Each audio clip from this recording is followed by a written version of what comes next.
Oh man, it's nighttime. That means more coffee for me. Ah!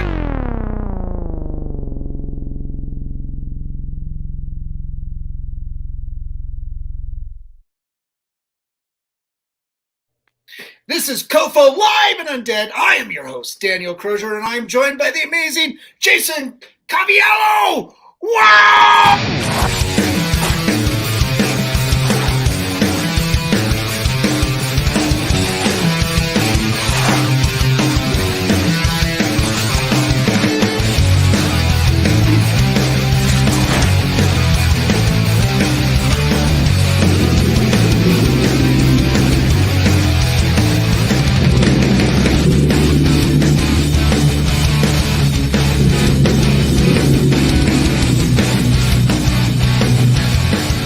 Something on my face.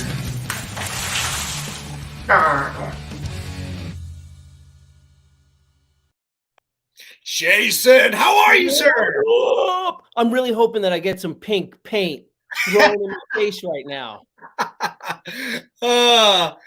Yeah. Well, you have had a number of films where I've seen you bloody. Mm-hmm. That has happened. That is a true story. Sometimes I've had to have a bunch of it in my mouth. Slow drool. Yep. No, that's awesome. Yeah, Jason, it's so good to have you on the show and be able to chat with you face to face. For everybody that's out there right now, tell us a little bit about yourself, where you come from, and how you got into film acting. Dun, dun, dun, dun. It's kind of a fun, wild, it is a really interesting story that actually led me to the path of acting. So to start off, it was 1995. I grew up in upstate New York, a little town called Putnam Lake, New York. And the school that I went to was Brewster High School. And some of my buddies and I decided to go and audition for The Grind. 1995, MTV's The Grind. So I ended up booking The Grind, and I danced underneath the Brooklyn Bridge. And then I did another show the next season at the Palladium, and I got to dance with Jenny McCarthy and Janet Jackson backup dancers and Michael Jackson's dance choreographer. It was so surreal. I actually have a shout out of me with Jenny McCarthy, which is hilarious. I've got like my big blonde fro at the time. My hair was super curly, no shirt on. I'm like, yeah, I'd like to make a shout out to all my Lakers. Hilarious, dude. Oh my God. So fun. So fun. So that was like the tease, it was like, oh, this is cool. And then as I was dancing there, like they had me doing a couple commercials with some people. And it was just like, all right, this is fun. But I wasn't really thinking that that's what I want to be into. I mean, at that time, I grew up, I was an athlete. I was going to school to play soccer, and cool. It wasn't on the radar. Yeah. And then in school, the death of a girlfriend, she drowned in a lake. Oh, I'm sorry. It led me on a really amazing kind of awakening spiritual journry. Okay. And in that, the inner artist emerged. And I started writing and doing poetry and painting, and it was led me to the healing arts of yoga and meditation. And in the weirdest of circumstances, without going way too deep into the story, but I found myself in Northern California at a redwood grove at a wedding where I met a shaman that told me that my sister was in danger. And this is 1996, dude. Okay. There's no cell phones. Like, I think internet maybe existed, but I didn't know how to use it. And I'm like, all right, nobody knows anything about me. So this was like a true clairvoyant experience that I had with this shaman, and it was surreal. And come to find out after this connection with this man that she was homeless in the streets of Manhattan and really caught up in drugs and in a really bad place. And it blew my mind. I hadn't communicated with my family back in New York in about a month and a half because I was just on journey, no cell phones. So I'm just like, free spirit, I'm flying, I'm meditating. And I was staying at a place called Endorphin Land. It was, that's what they called it. So I'm this 19-year-old kid and I'm hanging out with like meditation guru and herbalist up in Endorphin Land, And so I call home, and my mom told me this, and I got on the next flight that I could back home. And that led me to reconnect with my sister. Nice. And in that time, help her heal and get into some rehab. And she wanted to show me where she was living and how she existed on the streets of Manhattan. So she took me into Manhattan, showed me how she would ride the subway to stay warm, and like the pizza places that would throw pizza out and where she'd get food. She took me into the streets of Harlem, bro. I mean, this is such a funny story. Here I am walking through the streets of Harlem. I literally got like this light blue Coca-Cabana shirt on. I've got rope sandals and blue cutoff Dickie shorts. All right. And like years later, I realized she was probably taking me down there to get drugs. That's the kind of streets that we were walking in. Yeah. And like, there's some hardcore people like, who is this dude? I mean, like, I did not fit in, But I'm just coming back from like hanging out where you learn to spread love to everyone. So just walking around, hey, it was a trip. But that then led me, after that whole experience, to grab my mom's old VHS camcorder, go down to the city on my own, and walk around the streets of Manhattan asking people the meaning of love. And that was just this surreal journey, right? Yeah. And so at the end of the day, I'm sitting in Washington Square Park, and I'm in this like very meditative place. Like, why have I, like, I was confident that I was like going to go to the Himalayas and learn from the masters. Like that was like what I was being called to. And now all of a sudden I'm back in New York. What am I doing here? Yeah. And no shit. Like I'm sitting there, and the fountain's in front of me, and there's people all around. There's people watching, and like, who am I going to go and interview next? I'm looking for the next interesting person. And this paper is kind of blowing through the air, newspaper, and like lands right in a puddle about 10, 15 feet in front of me. I'm like, that's interesting. Okay. What's on the paper, I wonder? What's the message on this? Yeah. Of course I have to go and look. And the part that was glued down into the puddle was Creative Acting Studios free Wednesday night workshop. Okay. Nice. The first thought was, no, I can't be an actor and be on a spiritual path. Like that was my mind at the time. They just didn't coincide, Yeah. So, but I was like, all right, no, I got to do this. It's too much of a coincidence. Maybe I'm just supposed to go meet someone there. So I went. I mean, I was so green. Like I was a total jock through high school. So I had not heard the word monologue. I'd not heard that word. So when I went to the acting class, they were doing monologues, and I just saw them up there talking. So I was like, oh, cool. I've been writing a lot of poetry. I'm going to write a little poem. So I wrote a poem. I got up and performed it. And it turns out that it was an agent workshop, and I got picked up by Gold Star Talent at my first ever. That's awesome. And that was like, okay, all right. I guess this is meant to be. Yeah. And I kind of wrestled with that reality for many years, but every single time it's just like another thing pointing me in the direction of, yes, this is your path. And now I love it so much. Oh, wow. That's awesome. Yeah. So with that, now I know you as from the films that you did, when in your earlier career, the early part of your career out here in Denver, right? So how did you come out to be in Denver, Colorado? Great question. My father had moved out there when I was 14 years old. My parents were divorced when I was young. He got remarried and moved out there, and I would spend like every summer out there hanging out, and I loved it. So actually, when after college, when she passed, I needed just to get away, and I went out to Colorado to be with my dad and started painting houses with him. I actually had gone out there to do a field period for college, and I was studying occupational therapy, and he and his wife had owned daycares, and I was gonna I loved working with kids. I used to teach children gymnastics and stuff. And so I was going to do my field period working with kids. Nice. The transition was things were happening so drastically. I mean, I started meditating and going to like meditation groups. And so very rapidly, I was no longer the kid whom was like, I was called the grinder in college because I would come into the dorm and everyone would be watching the grind, be like, "Yo, Right. it's the grinder!" You know, it's it was hilarious, but it was like it was Yeah. so cool for me, like as a freshman, to kind of be big man on campus and loving that Yeah. life. Like that reality was shattered. And now it's like, what, who am I? What is Yeah. there? And it was just like now his journey. So I didn't go back to college, and I just stayed with my dad. We started a painting business, Okay. and I was, meditating and writing and painting and on the journey. Nice.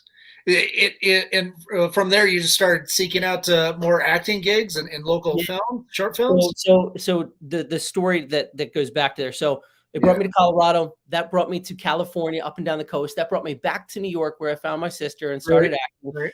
When I was in New York, was training with Gold Star Talent and auditioning. My very first audition experience. This is a funny one. It was for a Wendy's commercial, a national Wendy's commercial, and they needed somebody to try to get Dave to come out and surf. And I looked like a total surfer dude. I mean, my hair was crazy curly and blonde, and I was such a surfer dude. So I Nice. was so green. Like, I think my agent thought I knew what I was doing because I had confidence getting up and doing my poem. But I went into the audition and they're like, "All right, take your mark and slate." Mhm. I was just like, Oh. can you step on the little white X and say your name?" I ended up getting a call back for that because it was all improv and I looked like a surfer, but Yeah. so I spent time in New York kind of beginning the stages, Mm. but I was still in such transition that I really wasn't ready for that world. And my Yeah. friends, all my boys back home, like I grew up with a really tight group of guys, they were all confident that I had joined a cult because 100%. Like, Coviello has lost his mind. I swear to God, he's joined the cult. All he wants to do is like get us to meditate in his sweat lodge in the backwoods. What is wrong with him? So, like, boys, I get it. I totally Yeah. get it. And so eventually it was like, you know what? I'm going back to Colorado. My sister's doing better. I feel like I've done what I needed to do here. And I was giving up acting again. I wasn't Okay. like, I'm done with it. Yeah. I go back to Colorado and I'm hanging with my dad. And I go to this place called, I think it was like, maybe it was Wash Park or Inspiration Point. I forget where it was. Mm. I was sitting out Yeah. there and journaling and just kind of enjoying myself. And I meet a man who was like, "Oh, what are you writing?" And I shared some stuff. And he's like, "Oh, you need to meet a friend of mine. And you should meet his agent. You should be an actor." I'm like, "Really?" So Get I sucked met back in. totally sucked in. And so through Nitzan Sitzer, an amazing actor who now lives in Israel, who was a Denver actor, I meet Peter Dianello, who ran Big Fish Talent. And Peter and I, it was just an instant connection. I still consider him a brother and a mentor. And he's a New York boy, so we totally clicked. Cool. And I'm still with Big Fish today in Colorado, 25 years or something ish. Wow. Later. That's awesome. Yeah. Peter's no longer there. He's moved on to other things. But yeah, so that drew me back to Colorado, where I spent the majority of my career. Yeah. I just moved to Georgia 2020. So. Yeah. Wow. That's pretty awesome. I met you with briefly, I think, with was it Shadow Walkers? Shadow Walkers. Mark Grove directed, and Jeff Pointer, our mutual friend. Two of my favorite people. Love both those gentlemen. Yeah, and then you were in Ink.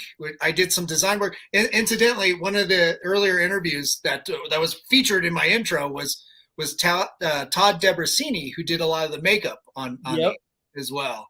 And then we were talking off camera about Alice in Wasteland. I saw that I think in a special screening as well. Good old Pete Sherman. He's still making movies. Yeah, man. Yeah. Alice in Wasteland was such a trip, man. That was a funny piece. Yeah. If you don't mind, talk a little bit about if you could about some of those earlier experiences on those films. Absolutely. I mean, the thing is, the beauty of what Denver offered me was like this really amazing exploratory grounds. You know, there was a lot of independent film. There was a lot of student film. And I mean, I've probably done like 100 films for free that were like student and indie films in Denver. I was just, do you know Halar Garcia? Yep. I've Love talked to him briefly. Yeah. One time, Halar gave me a nickname, and I love it. He called me Lens Cap. And he would joke around saying, I mean, every time you take the freaking lens cap off the camera, there's Coviello standing in front of it, you know? So Right. lens cap became, I was just like, I was thirsty, man. I'm like, I want to explore. I want to learn. I want to see what all these different directors are doing. And so through that kind of just like deep desire to do film and understand it, I got the opportunity to work with some great filmmakers, you know, Pete Sherman from Alice in Wasteland, Shadow Walker's Mark Grove. My first feature in Colorado was in 2000 with one of my dear friends, Jeff Nicholson.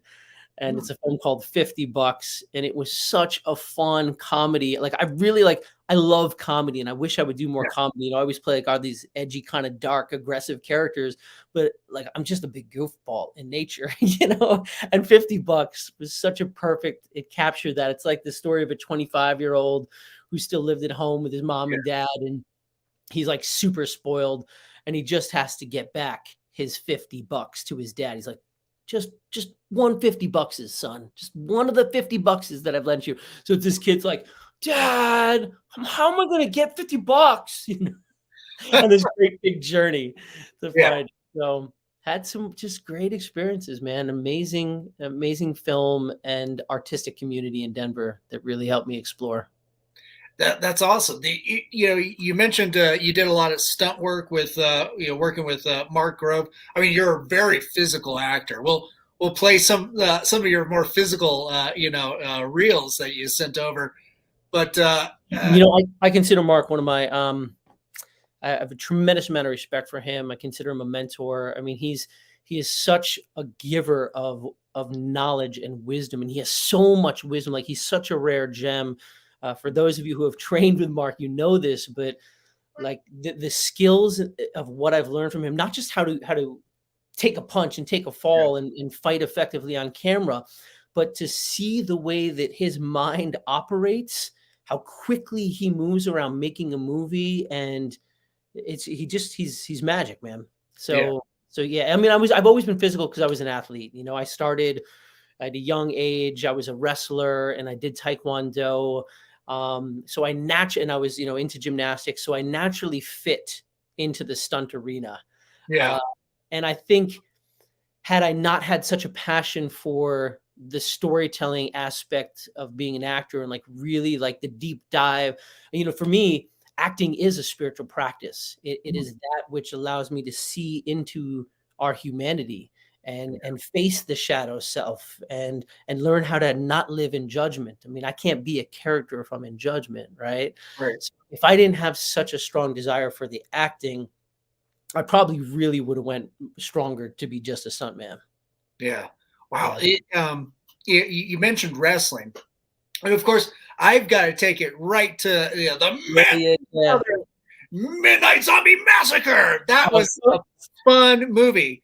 I mean, you've got the physicality, but you also got the comedic, chops in there as well. It's so ridiculous. It's a wonderful horror comedy.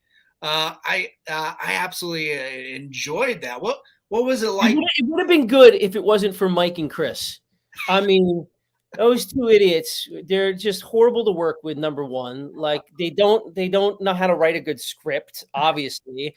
And like they can't act their way out of a freaking box. So thankfully, Max Martini saved the day and was able to educate them on how to be good. Yeah. What a joke. I freaking love you guys.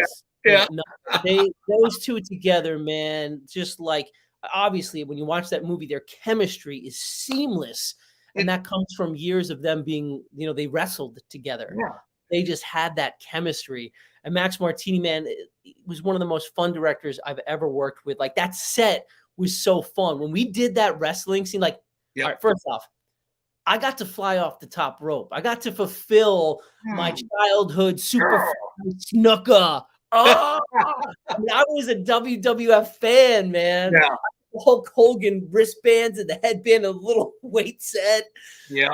So I that one, remember that in the 80s. Oh yeah. man, fun. So yeah, we shot that first scene, man, like the full on wrestling match.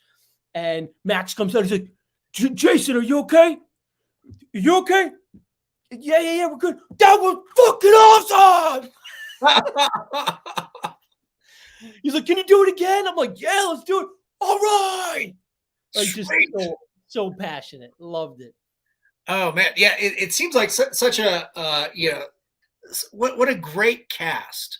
You know, being surrounded by so many amazing, talented, big personalities. But I mean, it just the whole movie all the way through is just so much fun, and it doesn't slow down either. No. Even on the tender character moments, it's just chock full of heart too. It's rare to see that in that type of that genre. Yes. Yeah. It's the way that he's so masterfully blended the comedy with the horror, with characters that you actually care about. Yeah, I loved. Yeah, you didn't want to see any of them get their end. Even the jackasses in there, and you had those, those wrestling personalities, I mean, that were perfectly cast to be those, those villains and those heels. But it's just like, oh man, this is so great. It felt like I kind of attribute it to more of a, like, you remember the WWF animated series with Hulk Hogan, and then on the other side you had Roddy Piper and his thing. I was just like, man, I want to see this as an animated series. Oh, dude, that's a genius idea. They're gonna love that. They've got a couple other Manson brother films that they want to do. Like the way that is left. It's a vampire thing. It's like, oh, the next one. So I know that they've been working on securing funding for the next one, and I so hope they get to, because it's so classic. They're so good. Yeah, I was just like, thinking, like, if they do the vampire one, they really, and this is just me as a fanboy, they really take the original cast from the original one and just assign them all new characters. All right, hold on. Why are you saying that? Have you talked to them? Oh, is this totally what I wanted to do? This is me just brainstorming because I had too much caffeine. Mike and Chris, are you guys listening? Are you watching this? See, you got to bring me back. You're right. We got to do this. Yeah, no, there's been talk of like, how do we keep the original cast, and they've totally thought about that. Yeah. Oh man, that would be so much fun. Yeah. So yeah, I'm a fan of that. I'm so glad you turned me on to that film, and it's like, oh man, this is right up my alley. It's so much of a good time. So everybody listening out there, make sure to look up, the Manson brothers Midnight Zombie Massacre. You will not regret it, especially for all the wrestling fans. It's right up your alley. Mm-hmm. But yeah, you mentioned that you had that background in with wrestling. Was that, did you have to like learn any stunts off, on set, or was that something you just had in your repertoire? Nope. So, my wrestling was collegiate high school wrestling. So, I was headgear and that kind of thing. And of course, being a stuntman, I knew how to take falls and make things read. Yeah. But this was a very different format, and just like learning how to run the ropes, that took a learning curve. So when I first stepped on, our stunt coordinator, whenever an actor steps on set and they're like, yeah, I'm a stuntman too. Stunt coordinator is like, yeah, sure you are. No, dude, seriously, I am. Like, here, check out my reel. He's like, oh, okay. Like, all right, well, let's see you do so. So he gave me a little bit more liberty. I'm like, I want to fly off that top rope. And they're like, oh, I don't know. I'm like, no, I can do this. Let's do this. So I was able to bring some life to the character that maybe wouldn't have been in having those skills. But Mike and Chris were just such great, teachers, because they were wrestlers that got to experience running the ropes and how to take my head into the mat. And nice. Yeah, no, it was fun. It was great to learn.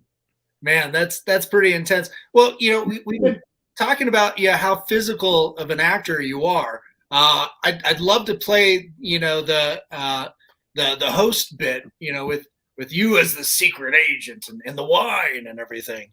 That'd be so fun. One of my favorites. So on this one, I actually got to be the stunt coordinator as well. So that was it's a super sweet spot for me because I coordinated everything and got to do all my own stunts. So I like it. Oh my god, that's awesome. So let's add this to the wine spies. You get people everywhere the most ridiculous deals on wines you won't find anywhere else. All you need to do is go to winespies.com. You'll get a daily email with one incredible deal on a crazy good bottle of wine. Middlemen hate it, but you'll love it.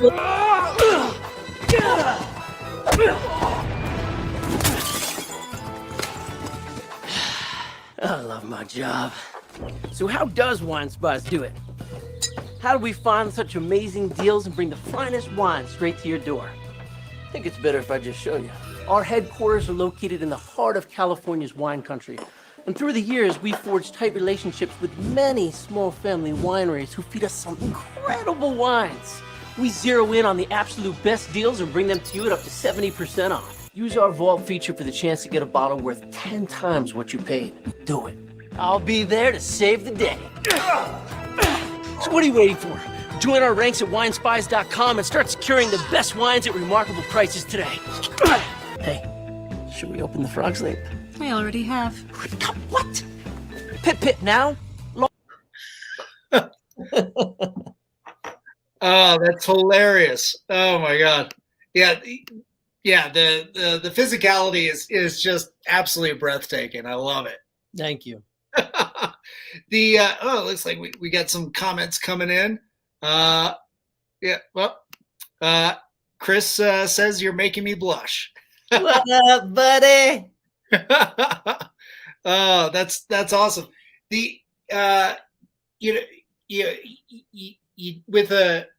with like this, and then with the Manson brothers, you still like going back and doing those really dramatic pieces. Yeah. I got to check out Whitetail, as I mentioned earlier today, and man, you really like going for if it's not comedy and action, you like going for the dramatic, brutal, killer type. I mean, it's pretty dark. Can you tell us a little bit about Whitetail, what that film's about, and your character? 100%. This is one of those classic moments in my career as an actor, this film. So first off, Derek Presley, the writer director, love this guy. He's a brilliant filmmaker, like just understands the craft. And he's working on his next one called Tonic. And he's written a role for myself and Billy Blair. Billy Blair plays Jesse in Whitetail to both get to work together. So, excuse me, totally stoked for that. But so Whitetail came my way. And when I read the character, when I read the script, it was one of those rare scripts that I couldn't put down, man. Yeah. I just kept most scripts, it's like, all right, am I going to be able to get through this? But I couldn't stop. I'm like 3 a.m, just still turning pages in bed, like with my light. Oh, wow. And I was like, wow, this is the character I get to play. Like, this is the character that we crave the opportunity as actors to sink our teeth into. And, so it is the story of a father and his autistic son and the brother-in-law, and the mother just committed suicide, and they're going out on like a guy's camping trip, and try to have a bonding time. And the father, classic, male, wants to teach his son how to hunt, but the boy he's not only autistic, but he's artistic, and he just operates differently. And while walking through the woods, they come across a man who's been gut shot with a bag full of money. And that man happens to be my brother, and we're bank robbers. Yeah. And when they take his bag of money, my brother's like, no, don't you do it. Ricky's coming for you. Ricky's coming for you. And then they eventually meet Ricky. And nice as pie when you first meet me, but the moment you cross me, Yep. we got problems. And so there he is, Ricky. Oof. Mm. Little bloody ear action. Get my ear shot off. Ooh. Mm. Man. And so, you know, this was just like what happened with this, and what I mean by like a classic moment in my career was I got this film in July Yeah. and had like, we didn't shoot until November, so I had a lot of time to prep. And I was just like, yes, this film, yes. I'm so ready for it. I did a deep dive into character. I journaled as this guy. I had created a whole backstory about the trauma that he went through that led him to the path that he's on. You know, with characters, I always try to look at like, how am I like them, not how am I not like them? Because that then allows me to be like, all right, well, if these things maybe happened in my life, could I have gone down that path so that I can create a closer parallel? You know, I mean, in truth, I'm Right. a healer. I'm so far away from Ricky, you know, Yeah. but how do I become and merge my reality with him? So Right. I find parallel. So I did like lots of deep dive writing and journaling and like writing my past of how my uncle abused me and then played that into the piece. And because I hadn't met Derek lives in Texas and I was in Colorado, I got him on Marco Polo app. Yep. I would be like, yo, all right. So I'm feeling this vibe for the scene. And I would send him a Marco Polo and I would do like the whole scene as a monologue. And then he'd hit me back and be like, I love it. Try this tweak, try that tweak. And he just allowed me the freedom to really make it my own and bring this character to life. Right. Nice. So then about a week before we get into filming, I get a call from my New Mexico agent saying that Roswell, New Mexico wanted me back. Now I was reoccurring on a CW show. This was huge for me. I had never reoccurred on anything. And I'm like, fucking wait, they want me back again, a third episode? Yeah. Awesome. So we need you for these dates. And those were the exact dates that Whitetail was shooting. Ooh. So I'm like, all right, well, no big deal. Like they'll probably wait for me on Roswell, like work around my schedule, because I look into the camera, I say, hi, Lieutenant Colonel Harlan Maines, acting director of Project Shepherd. I'm like, they got to go with me. Like, I'm not just a character. I say my name and look in the camera.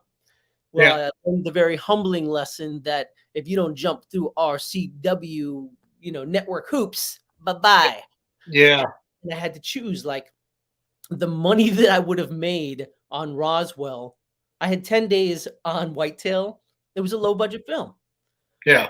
In one day on Roswell, I would have made what I made on those 10 days. Yeah. I was going to get 5 days on Roswell. And it was like, first off, my word and my art and my craft is now committed to Whitetail. So like, I'm not even going to go against my word and my integrity to this person that I've spent past 6 months cultivating this character with. That just feels wrong to me. But it was like, sometimes you have to choose the art versus that monetary, and I wrestled with this for a while. Like, was it the right career choice? Blah, blah, blah. But at the end of the day, what Whitetail is and the character that I got to dive into and the experience that I had from it, it's transformative. And I've become extremely close with Derek, and I see us making multiple films together. So nice. You can't beat that. Nice. It sounds like Coviello was incredibly, fulfilling, at not only as an actor, but it seems like it really enriched you as a person. 100%. I mean, the actors on it were phenomenal. The cast and crew was phenomenal. It was, just tight-knit, independent filmmaking. Yeah. And to me, that's my favorite stuff because it's where the art really lives. It's where we can push the bounds and we don't have big studio and big money telling us yes or no. And so you really get a chance to explore character. And I think I screamed too loud and now my voice is going in and out. Dude, I need to come into the city. I'll project for you. It was when I did my Max Martini yell. You and I were talking about your character and his brother.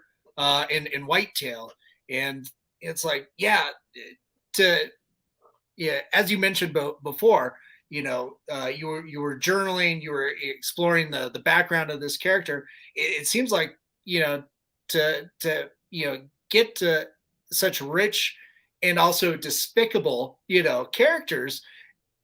You know, there's a tragic story that has yet to really be explored, or at least fulfilled for an audience. You know, it's like there's so much, you know, prelude that could happen. It's funny that you say that. I had talked with Derek multiple times about Right. the potential prelude to Whitetail and seeing more of the brothers' journey as bank robbers, and what they wanted to do, and what their passion was. And you know, the brother, like, he wants to do good, Mhm. and I don't really care about doing good, but like, I love and idolize my brother. He was like my father figure, you know, and that's the backstory, that like he was my protector. And Mm. so that's what like really sets Ricky off when he comes upon his brother and Yeah. finds him done. Mm. So Man. there is a good story there. Derek Presley, are you watching the prelude to Whitetail? The Oh, Bottom Brothers Adventures. The Adventures of the Bottom Brothers. A whole series, bro. Come yeah. on. There you go. It's Mhm. made for Netflix. Mhm. Yeah. the you know, with that intensity too, like going having to go in such dark, you know, territory, as you know, as that, you know, kind of a, you know, becoming like a brutal killer of sorts. You know what, yeah, it's, you know, very much kind of, you know, transports you into like, you know, territories of like, you know, some of the darker horror and suspense films that you see today. You know, almost, you know, kind of like, I kept feeling like notes of like No Country for Old Men, you know, with you know, like Javier Bardem's character, like Sugar, you know, and complete, almost sociopathic. But there's, with 100%. with yours, there's more of an empathy. You know, it's like it very clearly traumatized individuals. That's how you got there. Yeah. Yeah. It was really fun to explore the trauma Mm. that could have been his reality, you know, that I created for his reality, and looking at how that I mean, that's the beauty of our humanity, right? Like that's what makes being an actor so interesting, is getting to like shine a light into what are the traumas that then make us have these interesting quirks, or Right. do the things we do, or hide away from the world, or like look at me in the world, you know. And and you know, I love exploring that shadow side, Right. because that then teaches me more about my light side, you know. And it's Yeah. that beautiful yin yang of, you Mm. have to be able to embrace the one, and be able to explore and expose that truth, Yeah. so that you are more whole. Yeah. You know, it going from, you know, such, you know, textured, darker characters, you know, you hop back into, you know, something like MacGruber, right? But you still played a dastardly fella in that one. Mhm. Mhm. What yeah, do you find that, you know, jumping back and forth gives you, you know, just gives you a lot more levity, and you know, you're able to have more fun, and or does it become more therapeutic? It's a good question. I don't even know that I'd say it's therapeutic. Okay. I think um, it is just who we are. You know, it's who I am. Yeah. I think to really acknowledge that we are kind of all of it. We're all that is. You know, at any moment we move from like the super fun, happy daddy to the no, don't. What are you doing? You know, like we have all of these pieces of ourself that in reality, if any one of those um enraged moments Mhm. were just elongated into an existence, they become a psychopath, Yeah. right? Yeah. So it's just, I think, whether I'm playing a super fun, happy, quirky, I mean, like, I would prefer, I think, to play more goofball comedy because there's a lightness and there's a fun to it. But I think like I would probably do that for a little bit and then be like, all right, now I need to get dark and sinister again. Yeah. You know? It just it keeps the craft evolving. It keeps me evolving as a human being, and having to learn more and expand and push my boundaries, and Nice. that's the fun. Yeah. With that, yeah, I'd like to share one of the reels that you sent over. It really shows a lot of depth and width too of your various roles. So let me All right, thank you. cue that up. We'll get that up and rolling. Oh, did you freaking hear that? Rematch, baby! Ricky, sorry about your partner. No, fuck that jabroni, man. Listen to that crowd. Rematch, baby. A steel cage rematch. Did you say cage match? A jack cage match, huh? Love me? Oh, that's too bad, man. How old is she? She's 8. Going on 18. Oh, she's a cute kid. Gonna need therapy, though. Why would you say it? Partridge is in the pear tree. Wonderful. Looks like we got a match on those plates. Sean Walton. Sean Walton. Any priors? Yeah, nothing that kept him in too long. 5th grade teacher. Beat her up pretty bad, broke her collarbone. You pull that gun out real slow. Now this pistol, my daddy gave me this here pistol. You're out of your goddamn mind. You think I'm going to give it to you? Oh, hey, Daly's Co-5 Mary, man. Last week he beat the shit out of Sophia, took off before we got there. Put a warrant out for him. I don't think he's been picked up. See if there's any new PC? I love it. If there is PC, I'll head this up, get it done, put it in transport for the paper. Call it a night. No, you just want 2 arrest reports. Top arrest stats on the shift, biatch! 5-7, show us code 3. Let's do this, baby. Whoop, whoop, whoop, whoop. Come on.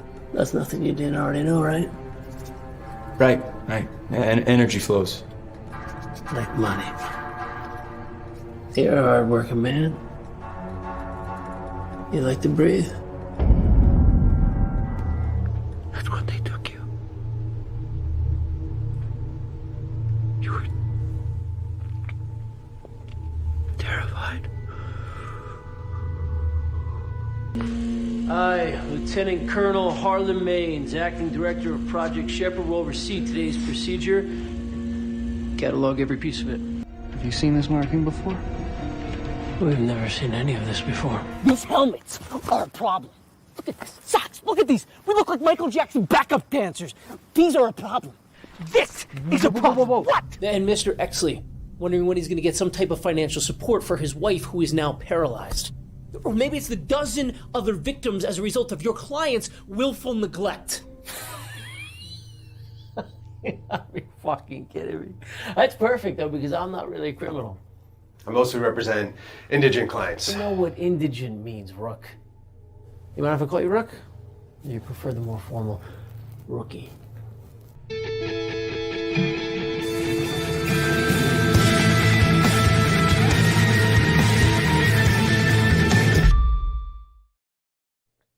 Oh, that's quite quite the range you've got there. So, Thank you. yeah, you mentioned before we went live that to make yourself cry, you had to rub your eyes with pepper. Yeah.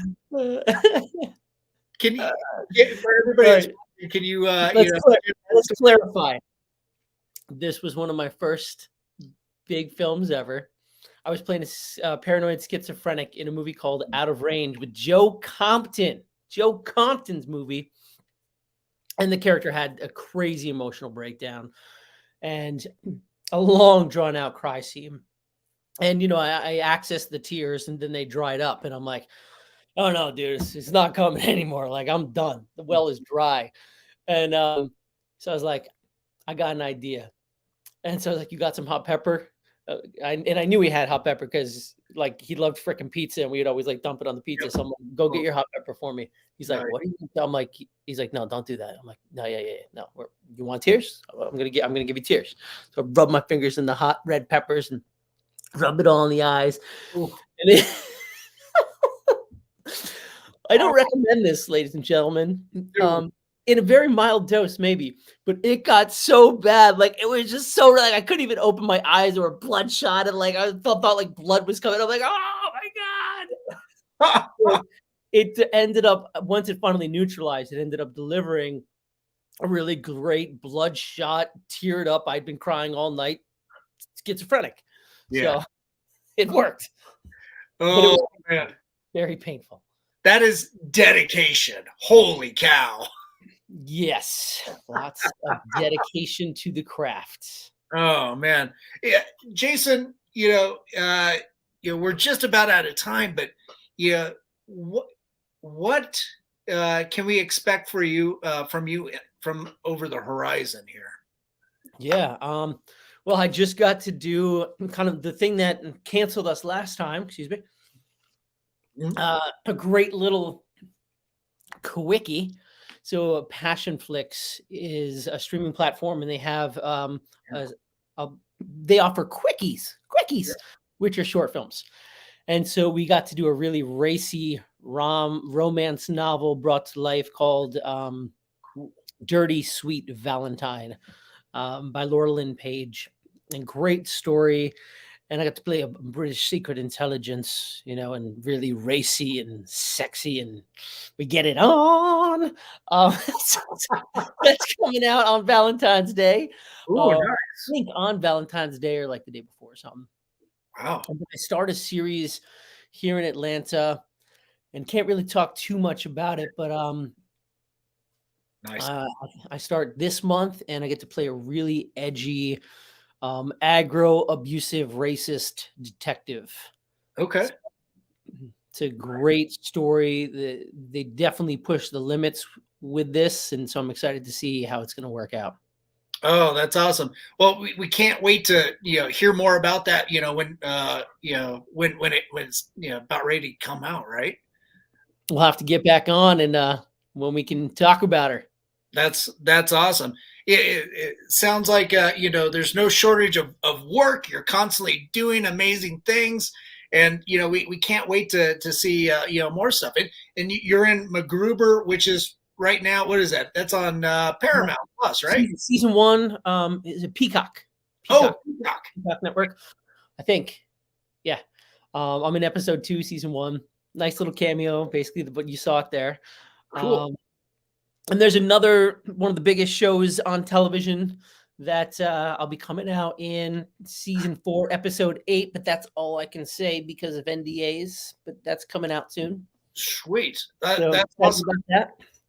Oh, that's so cool. And of course, for everybody out there, make sure you go and check out the Manson Brothers Midnight Zombie Massacre. That's on Amazon right now. Amazon, Apple, maybe some other ones too. That's cool. And of course, check out Whitetail. That's another. Where else can people see? You look at your IMDB page, you're just constantly putting stuff out. Yeah, where else? I don't know.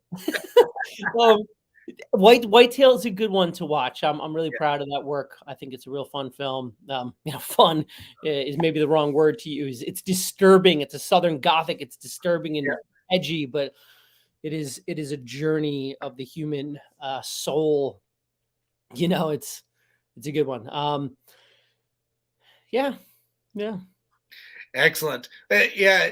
For everybody that's out there, make sure to go to Jason's website, jasoncoviello.com, and you can find him on Instagram and of course on IMDb as well. Just look him up.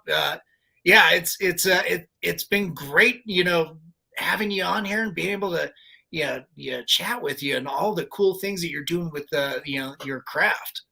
Thank you, man. It's been an absolute pleasure. I love it. Love what you're doing, and platform for us to share the arts.